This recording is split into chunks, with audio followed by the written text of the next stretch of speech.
This is where I have to just kill. All right. This says we're live, but hang on, Lucas. We're going to confirm. Hey, what's up, everybody? If we are live and you can see this, welcome to the Broker Showdown.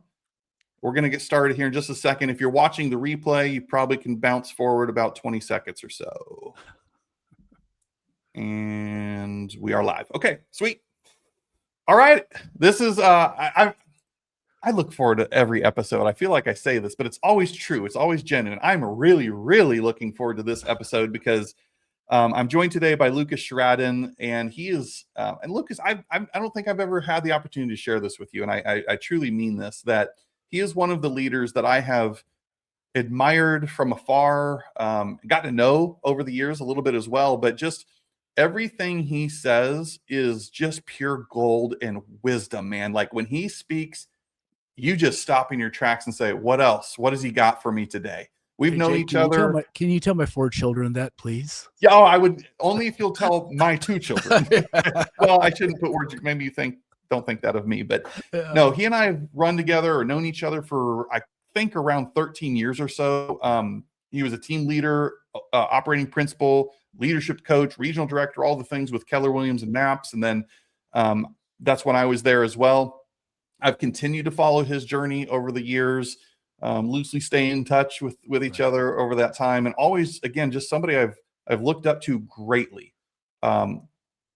He's just, you'll see what I mean here in this episode. One of the smartest thought leaders I've literally ever been around, and I don't say that lightly because I've been in a lot of rooms, and no offense to anybody else, but Lucas is so flippin' smart. He's an abundant man.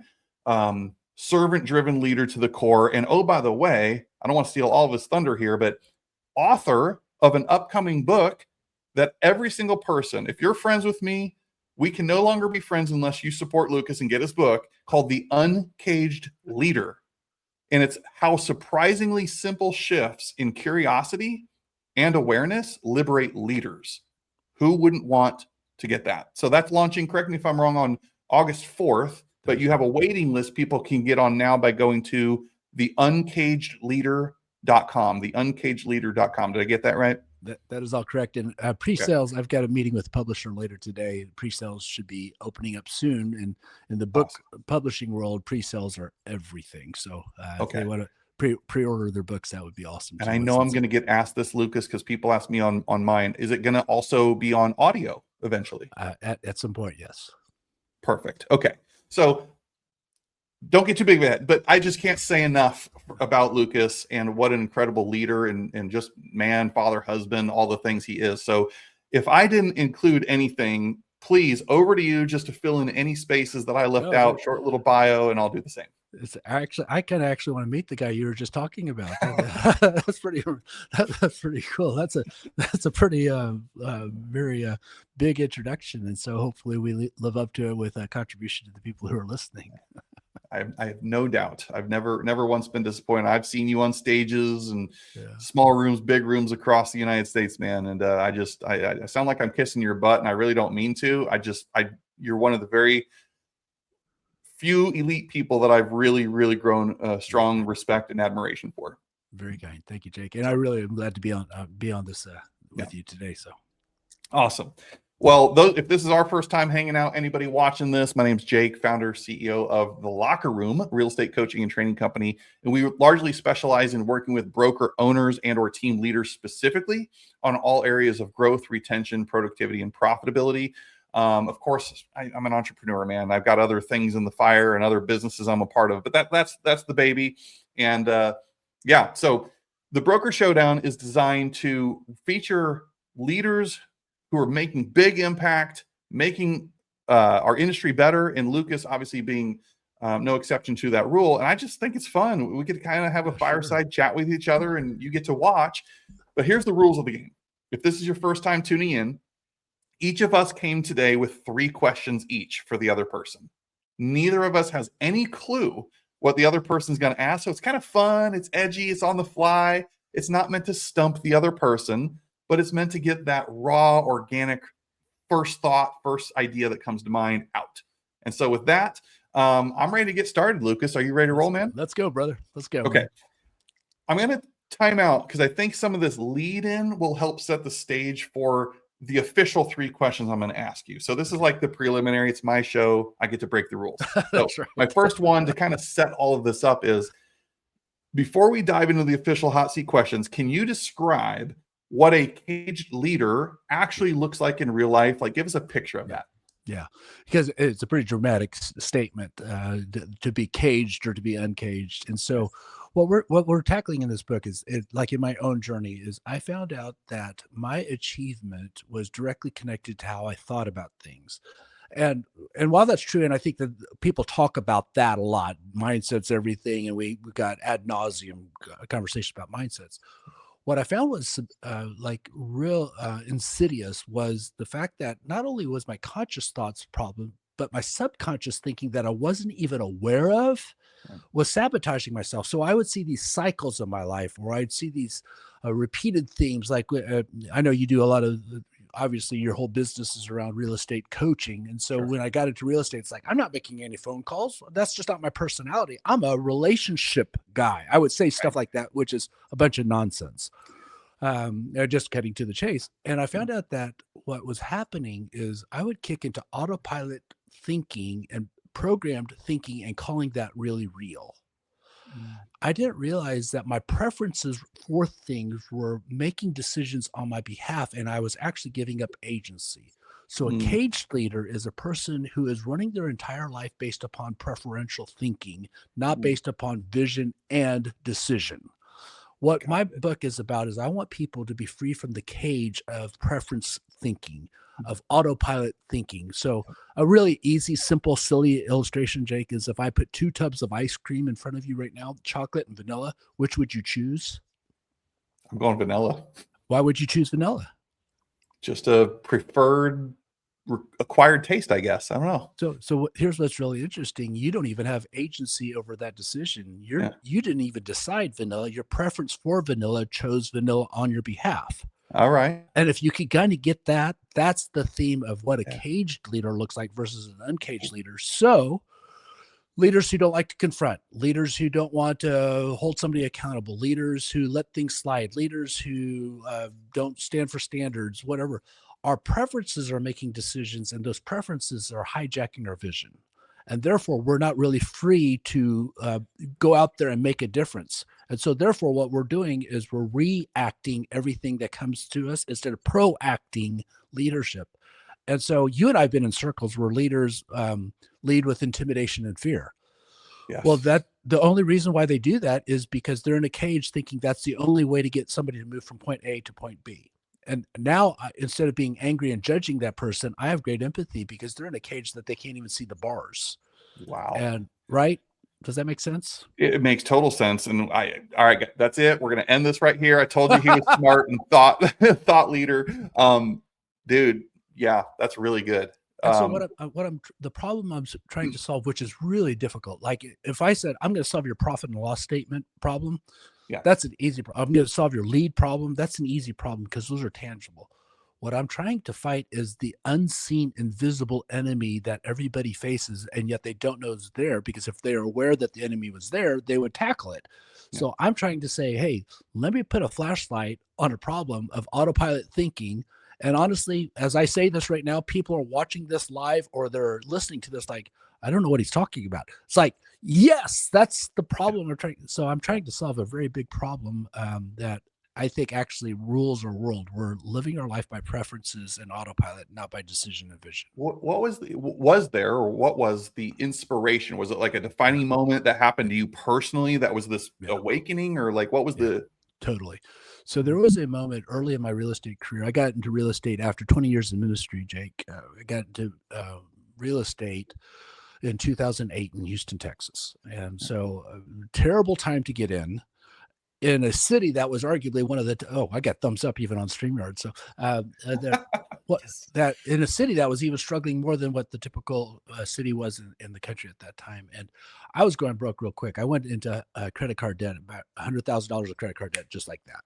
Wow. And everybody that was trying to quote tell me how to do real estate were saying things like, "Well, open houses don't work, so don't waste your time. Cold calls don't work, so don't waste your time doing that." And I was listening to all these people who used to succeed in real estate that were no longer succeeding in 2008 in the challenge market, right? Yeah. And I remember I'm pushing every idea away. I don't have money to invest, and I'm deeply in debt. I'm using lines of credit to pay minimums on credit cards, using credit cards to buy gas and groceries, and I'm not in a good place at all. And there was one moment that we were at a basketball game, and my kids went to a little Christian school that played middle school girls, middle school boys, high school girls, high school boys, and I had 2 middle school girls and 1 high school boy. So we were like there all afternoon. Right. And people came up to me in between and said, a guy came up to me and said, "Hey, Mr. Sherraden, how's your real estate business?" And I love self-deprecating humor because there's just a lot of material here. You and me both. Yes. Yeah. And I said something self-deprecating to the effect of, "As if I will ever sell a house. Ha ha ha ha." And at that moment, my 8th grade daughter walks up and hears that comment. Ooh. And Jake, she literally looked up at me with her big brown eyes, put her hand on my arm, and said, "You are a good realtor, aren't you, Dad?" And I looked her in her eyes and I said, "Yes, sweetheart, I am." And I finished the statement in my head, and I wasn't 10 seconds ago.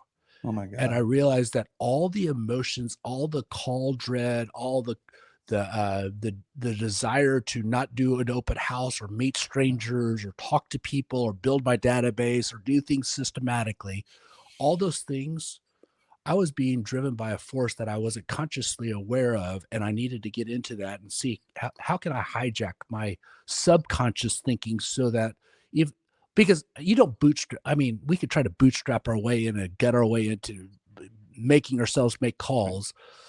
But I realized, where did that programming come from? Where did that emotion, who labeled that emotion, and how did I get it? And can I hijack it?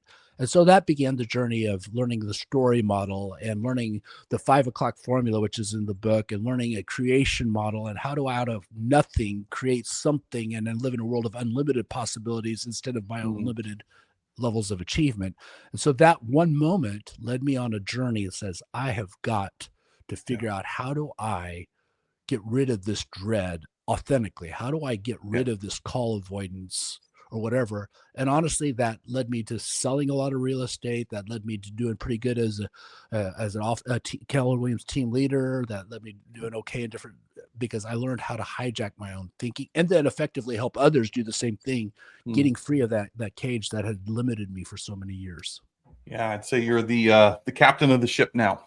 Yeah, and your track record speaks to this significant transformation, obviously. So one more just preliminary question. Again, none of these count, so I get bonus questions. Oh, man, I thought you were counting.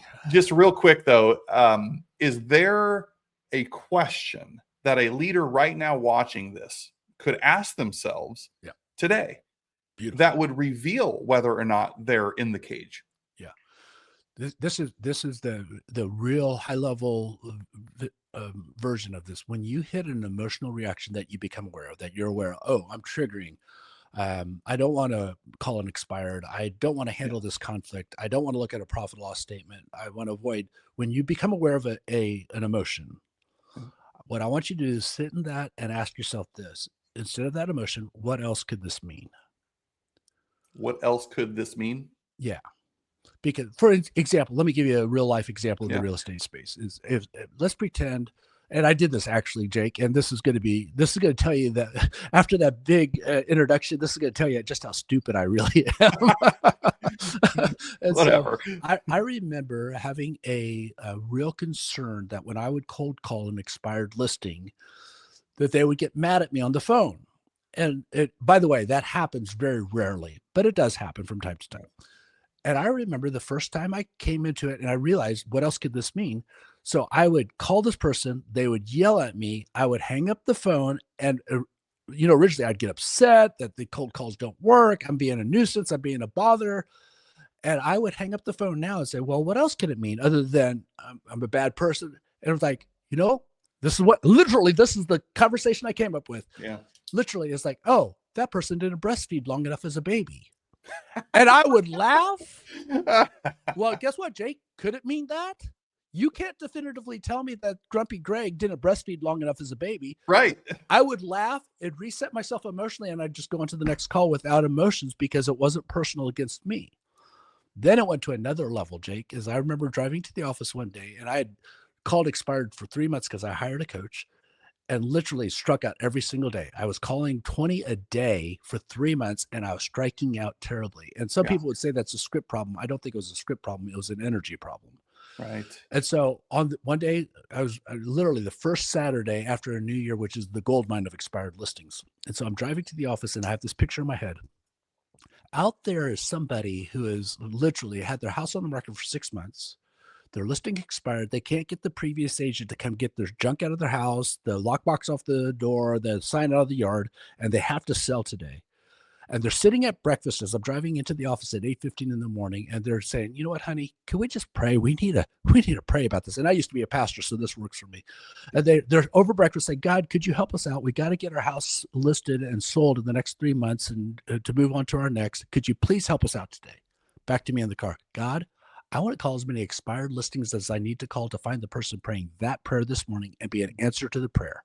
Yeah. Now, all of a sudden, when I'm making phone calls, I'm not looking for a deal. I'm looking for whose prayer can I answer? And I will call everybody for that call. And if Grumpy Greg got on the phone with me, I'm like, well, he obviously didn't pray the prayer because he probably never prayed a prayer. He probably sacrifices goats on Friday nights. It's like he probably never doesn't have any reference. And I would just laugh and be able to go on. And it was weird. That next year, I think I went on to list and sell like 50 to 55 expired listings. And I'd say that 75 to 80, I wish I would have tracked it, but I bet you 75 to 80% of them said somewhere during the listing process, "You know what's really weird, Lucas? Wow.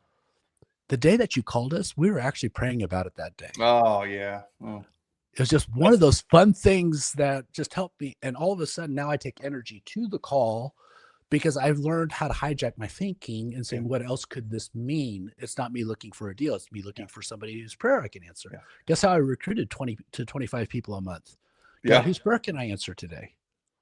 And if you said, I don't want to be recruited, I don't like this, I'm loyal to my broker. And if I couldn't get past those things, like, well, they didn't pray the prayer.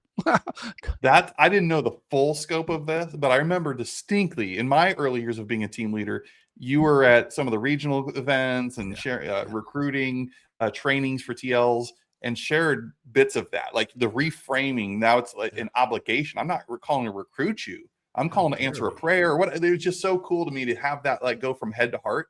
Yeah. And you just kind of colored some of that in with more of the backstory there. So to lots of words to answer a question. If somebody's out there saying, what's the shortcut to the Uncaged Leader?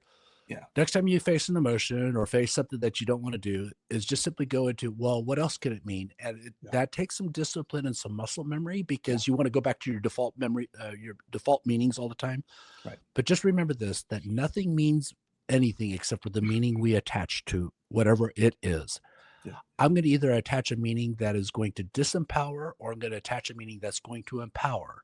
I'd rather be outside the cage of my disempowering meanings that I've made through the years to make whatever it is mean whatever I need to do so I can fulfill my vision for my life. That's so good, man. So good. Thank you for sharing that. I wrote that down. What else could this mean? Yeah. Such a simple... in the book, I call it the 5 o'clock formula because I've got a whole story model of how we develop stories. And at 5 o'clock, we can hijack the system. Love it. All right. And we haven't even, so if anybody's watching, we haven't even started in yet on the 3 questions. But drop a comment if you're seeing this record live or recorded and let me know what just spoke to you from that. Because that is some absolute gold and learned wisdom that I know I'm sitting here having some major ahas in real time right now. So let us know what's going on in your world and what in your minds and leave a comment. All right, Lucas, are you officially ready now? That was just the appetizer. Buckle up, right? Ready to roll. Okay. So we now enter into the hot seat questions. 3 rounds. I get 3 for him. He gets 3 for me. We take turns back and forth. Here's my first official question for you. So you described the cage as something most leaders don't even know that they're in. A lot of times it sounds like. So how does somebody recognize that they're caged if they can't even see the bars? Yeah, that is such a great question. Well, once you know, you can't unknow. Okay. right? And in the research leading up to this book, I found a study from Tasha Urich out of Harvard Business School. She did a study in amongst Americans on self-awareness, and she discovered that 95% of people believe that they're self-aware, but only 10% actually are. Mm. And so if I'm in a room of 100 and they're sitting at tables of 10, I'm saying, listen, here's the real life example is in this group of 10 here, all of you all believe that you're self-aware. Only one of you actually is, and all of you all believe you're that one and the other 9 aren't. Yeah, right. So what I would tell people to do is, without going into deep navel gazing, is number one, be very aware of the fact of how you're showing up. Dr. Ryan Leake wrote a book, How to Work with Complicated People. And in it, he asks this question: what's it like to be on the other side of you? Ooh. Right? What's it like to be on the other side of you is I understand my intention at my intensity. I understand my intention at my snapping your head off. I understand what my intention is. What's it like to be on the other side of you and grow in self-awareness? And I would go deeper is like, what's underneath that anger? What's underneath that fear? What's underneath that avoidance? What's underneath that rejection? What's underneath that leadership faux pas? And if you keep on having the same year over and over and over again, maybe the market's not the problem, because everywhere you go, there you go. Right. Right. Does that make sense? And so Yeah. I would tell people, one is your outside world is a reflection of your inside world. And if your outside world is exactly what you want, carry on, my wayward son, do you. But if your outside world is incongruent with what you know is inside of you and the greatness that you know that you have created inside of you, start examining what are the internal patterns that you have fallen into that are hijacking you living fully your vision for your life. Right. And let's just examine them without judgment. It's not right or wrong. It's not good or bad. It's like, is this helping or is this not helping? And if it's helping, you keep it. If it's not helping, let's see what else what else could this mean? What other ways can I see things? What other glasses can I put on so that I can see life clearly? Okay. Quick follow-up, if I may, on this one then. This is super important. In it's fact, our this show. is my whole mission right now. Yeah, we get to make the rules here. So quick follow-up on that. So I believe is in the subtitle of the book even that you use the word surprisingly simple. And that's a bold claim, right? So what makes these shifts simple, and why do you think more leaders don't make them? I think that is a multi-layered answer. Why most people don't lead them is because I think our human nature likes to make complex what really is simple. Yeah, I think that leaders especially want to be seen as smart and not just be smart. Yeah. And because we want to be seen as smart, we take what could be otherwise overly simple and make it very complex, because for whatever reason, we're addicted to complexity and chaos. So, or it's justification for future failure too, right? That's right. See, I told you it's hard. That's right. So like real estate agents, if you want to coach a real estate agent, how many conversations are you willing to have to get the output that you're willing to get? Right. That's it. Period. Yeah. Hard stop. End of conversation. Whether it's marketing, it's pop buys, it's texting, it's voice to voice, it's belly to belly. I don't care how you do it, but it's conversations leads to relationships. Relationships lead to business. Right. Yeah. Simple. Distill it down to the granular thing. Yeah. That's right. I think so. I think that I think all wisdom is amazingly simple. I think complexity usually, most of the times, complexity, obviously you get into the tech world. I'm part of a company called Place. There's a lot of complexity in our world. There's a lot of complexity in some of our algorithms. There's a lot of complexity in things, but human behavior is massively simple. We're driven by love. We're driven by fear. We're driven by a need for certainty. We're driven also by a need for uncertainty. We're driven by several basic human needs. When we can boil things down to simple, and that's what I have to do, Jake. In order for it to work, it has to be simple. It has to be repeatable. It has to be actionable. And these truths of understanding how we develop stories, how we hijack those, how we live from creation instead of reaction, how we understand what is our original design, created design. Those things are massively simple. And once we can latch onto the simple, I think that actually is what sets us free. Good. Who am I to judge? But great answer. So, all right, you passed the first one, man. So now it's your turn to ask me a question. Let's go. All right, brother. So I know you as a former collegiate pitcher. Yes. What was, by the way, this is the question, but what was your favorite pitch? Which one did you just nail?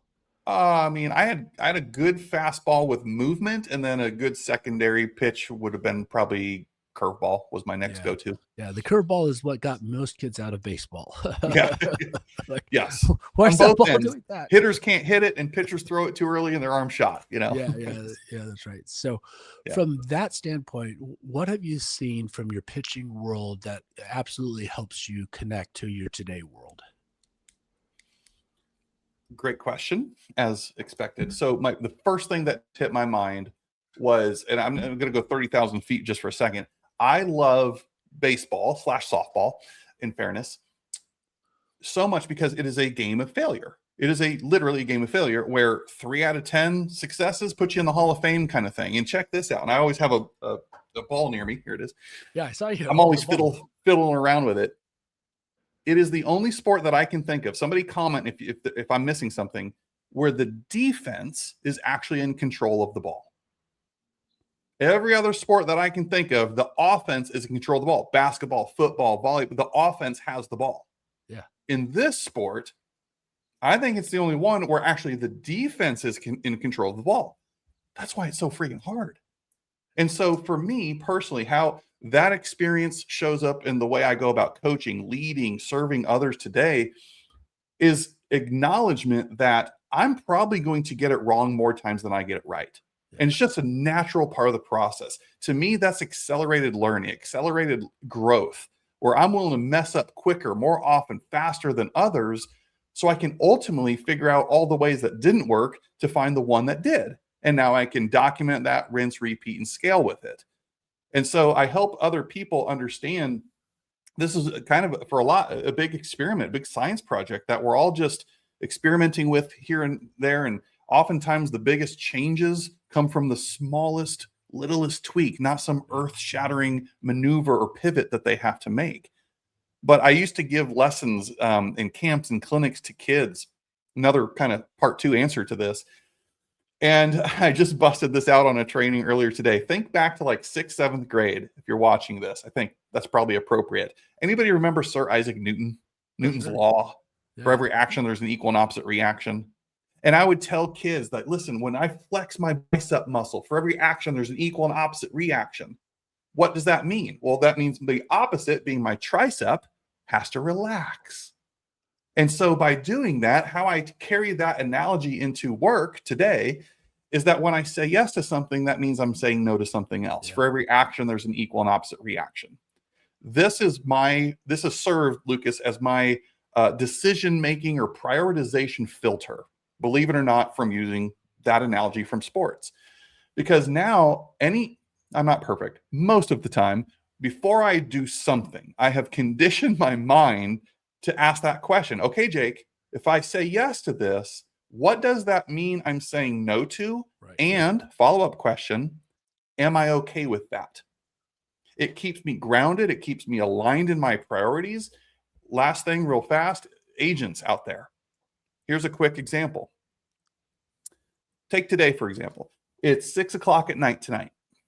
You've had put in a long day. You've worked your tail off to provide for you and your family. You're finally sitting down for that family dinner to catch up with the kids. How was school? How was your day? Talk to your wife, your husband, your significant other, whatever. And then the inevitable happens. Your phone rings. Yeah. And you look down at that phone and it's Buyer Bob. And man, the first thing that through your mind, you said, Buyer Bob, that's about a $10,000 commish. And this is how it plays out. Now, I'm not judging especially if you had this arrangement with your family in advance, but the temptation is to give your family one of these, give them like, I'll just be right back. I'll be right back. I got to take this call. You walk out. Next thing you know, you're grabbing your car keys, explaining to your family that you got to go show Buyer Bob this home. Otherwise, he's going to go find a new agent. What just happened? I said yes to Buyer Bob. I said no to my family. Am I okay with that? Now, fast forward, you come back home, didn't end up writing the offer with Buyer Bob. Go figure. Everybody's asleep. You got to put the dinner in the microwave and eat it warmed up all by yourself at the kitchen table. Yeah. So those moments, Lucas, full circle here. How in the world did I go from baseball to that? Because the sport teaches you discipline. It teaches you lessons like this that aren't about a game. It's actually about a game of life and overcoming failures and putting in the work, accepting the repetition and mundane associated with mastery and prioritization of what you want, going for it, and putting the blinders on with the rest. Love it. Love it. Love it. Love So it. there, not as Great in answer. depth as you, man, but that's my answer, and I'm sticking to it. That was pretty deep. It's a great question. I appreciate that very much. I've got another one for you if you're ready. Okay, let's do it, bro. Okay. Question 2. I believe, again, correct me if I'm wrong, because the book's not out yet. So I'm gathering bits and pieces of what I can. So I think there's 3 patterns that you describe: autopilot thinking, deciding from the past, and reacting instead of choosing. Correct? Yeah, I actually think they're all one thing, but yes, that's fair enough. So, all right. So maybe that reframes my question, but I'll ask it anyway. Which one, if there was one, do you think is the most dangerous, and why? Yeah, I think that there's an old saying that it's the arrow that you don't see coming for you is the one that kills you. Yep. I think that we all have blind spots, and while most intelligent people know that they have blind spots, they don't realize. I remember reading. Let me say it this way: there's a book called "The Fifth Discipline" by a gentleman named Peter Senge, and he made a statement as a former pastor that I just kind of had an emotional reaction against.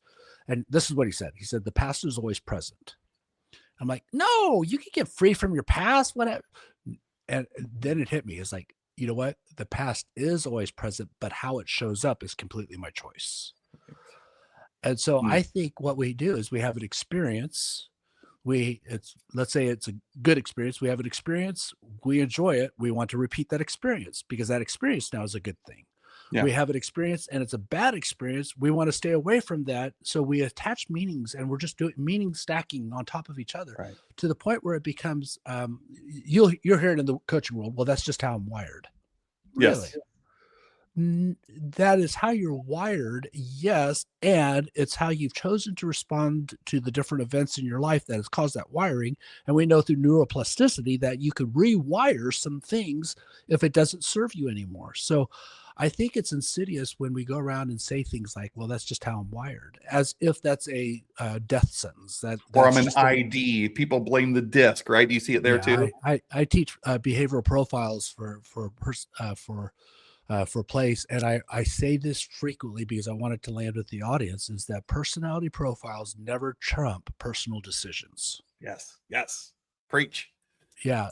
I get to decide what I'm going to do. Now, some things are going to require, like if I have to do a lot of details over a prolonged time, that's just going to take, from my personality type, it's going to take a lot of energy. But guess what? Lucas can pick up the Q-tip and put it in the trash can, not by the trash can as I'm walking by it. So says my wife of 38 years. I could actually make a different decision, even though my personality is in a rush always, and good enough is good enough, and let's just get to it later on. And what I think that what's really hard is whatever you don't see that is working against you is a problem. And what I want us to do is grow in self-awareness and grow in curiosity, those two things. Let me shift my awareness that I want to look in the mirror a little bit more and understand what's going on underneath the surface there. Can you repeat that one more time? I'm processing that, and I think it's significant. This is like one of those sound bites we should extract or put in the comments of this video. Could you say that one more time? Which part? Yeah, which one, Jake? Whatever you said about my natural behavior style basically doesn't excuse me. Personality profiles never trump personal decisions. So write that down, everybody. Well, that's a big statement because I know I'm a fast-moving, extrovert, assertive person, which means I could be in a bull in a china shop. So when you put a profit and loss statement in front of me and say your whole business world is off of this P&L, I'm like, that's just not my personality. That's not really my style. If I've got money in the bank, then I'm profitable. If I don't have money in the bank, I'm losing. Which the truth is, I've been a part of businesses that have a lot of cash that are losing they are losing so slowly they think they're winning. That's right. Right. And then so I've had to learn that there are certain parts of my business that the fastest way to get the results is to slow things way down. And that's a decision. I have to decide to move slower. It takes energy and effort. So don't ever Yeah. blame your person. Don't become a victim to your personality. It's like Right. you're if you're a jerk, it's not because you're a D personality, it's because you're a jerk. You Exactly. know, if Exactly. Yeah. you don't lead generate, it's not because you're an S personality. You don't lead generate because you chose to do something else. Period. Hard God, that's stop. so Now, what good. do you want to choose to do?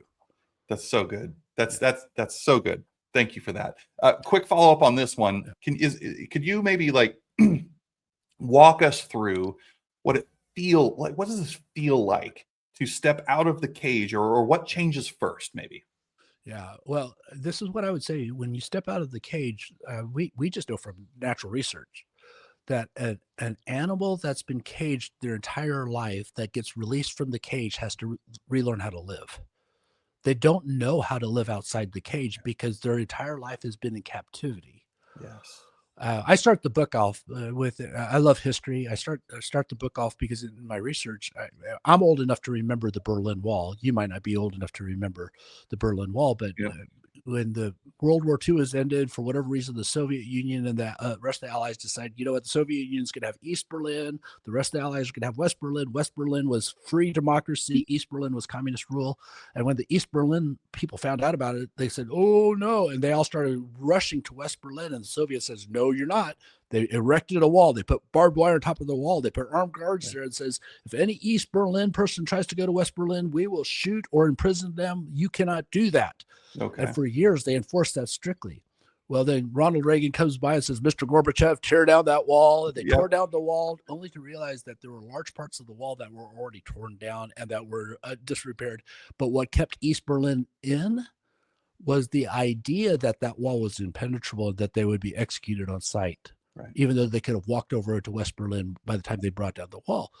That is exactly the problem that we have of being outside the cage. Is we've lived inside the cage, we don't know how to walk with those legs anymore, and we have to relearn how to walk outside the cage.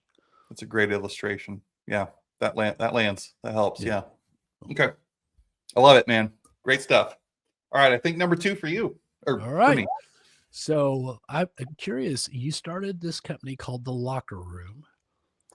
I want to know, and I know because I was behind the scenes a little bit, that there was a Yeah. little adversity when you first started. Indeed. Why did you not quit? I haven't been asked that in a really long time. And not, I don't need to justify it, but if anything, if anybody doesn't know me, it's like, he's just, no. Not to sound whatever cliche, but I felt a moral duty and obligation. It was bigger than self. Okay, Jake, what do you mean? Where that hit me, Lucas, to the period of time you're referring to, a lot of things nobody saw, a lot of rumors and accusations, just a lot of stuff. And by the way, I'm not special. Show me somebody who's achieved anything and succeeded in anything that hasn't had to deal with some stuff, right? So my story is not unique. That said, to give credit where credit's due, shout out to Tony Robbins, frankly, because I went to a Tony Robbins UPW event in Chicago, Illinois, in the midst of what you're referring to. Yeah. And man, there was one exercise on day one. I was done. I was good. I got my money's worth. I don't remember exact question, but I remember what I wrote, and I still have it to this day. I needed to hear myself basically say the words, Jake, no matter what you're dealing with now and whatever is waiting for you around the corner, that what got you to where you are today, meaning your heart, your passion, keeping things pure and on the right course for the right reasons, is exactly what it's going to take to get you through this. Nice. And Lucas, give or take, basically verbatim, that's what I wrote to myself. Never intended to show it or even speak of it on a podcast. But I just needed to hear myself say that if I just keep leading with my heart, that everything's going to be okay. Love that. And sure enough, it was. And so back to the initial question, it was, we were on a mission, man. The mission was to, at the time, and still true today, is to save the 87% of the agents who fail. That's right. And we figure the quickest way to do that is to develop and grow the leaders who are working with them in respective offices, otherwise known as productivity coaches. Right. Just create this ripple effect. Be the stone that we throw into the pond and create that ripple.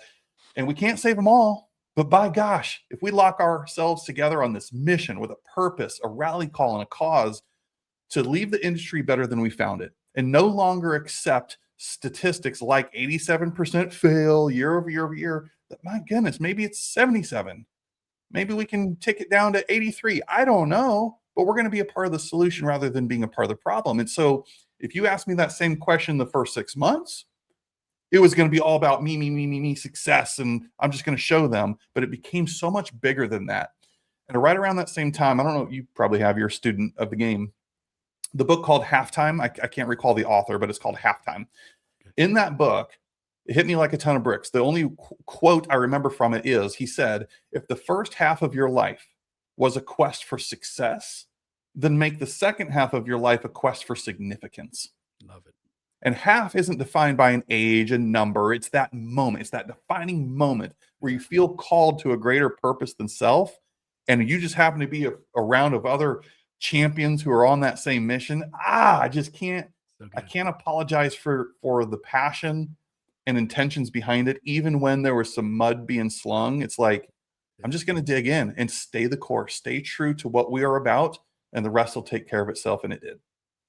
Love that. Thank you for staying the course, brother. Yeah, man. Thank you. Well, there was, anyways, I won't get into it, but there was. Yeah, you probably had to go to counseling because I remember some of the mud that was being, so thank you for sticking the course. Yeah. Thank you. Thank you. And here we are today, man. We're both better off because of it. And okay, what's funny is some of the people slinging mud are no longer even a factor in the game. No, exactly. I didn't want to say that, but oh my gosh. Oh my gosh. So funny. Yeah. Anyways, I've got one more for you if you're good on time and you got it in you. Okay. If every leader in this metaphorical room or watching this Zoom live stream read this book and applied it, what would be different about organizations they lead? And or what's the one thing that you hope the reader walks away with that they do differently? Yeah. So to answer that question, I need to tell you the story. Number one, all the profits from this book I'm going to be giving away to stopping human trafficking. So I'm not going to profit one bit. So now I'm on a mission to sell 1 million copies. When the average book sells 250, a good book sells 2,500. I'd like this book to get to 1 million copies. Wow. And honestly, I wake up every day and say this: I alter the course of human history today. Wow. Talk about bigger than self. I wrote this book and I don't have any pretenses about this. And Jake, you and I might be the only two people buying this book. It may flop as far as sales goes. And not on my watch, buddy. I'm gonna do everything I can so it doesn't. So I have no grandiose, overinflated image of myself, but I do believe the message can alter the course of human history. So I remember I was cruising along as a KW team leader and doing pretty good. And the reason why, I started in Houston, Texas as an agent, that became a team leader, moved to Kansas City because at that time my mom was fighting ovarian cancer. And this story is in the book. And probably a few years into the team leader role, the doctor called us all together as a family, and he came over to the house, my mom's house, which is never a good thing when the doctor makes a house call. And he says, Chung, he looked at my mom and said, Chung, there comes a point in everybody's journey they have to confront their own mortality, and you're not going to beat cancer this time. You've got about 2 months to live. And the room totally fell apart, as understandably.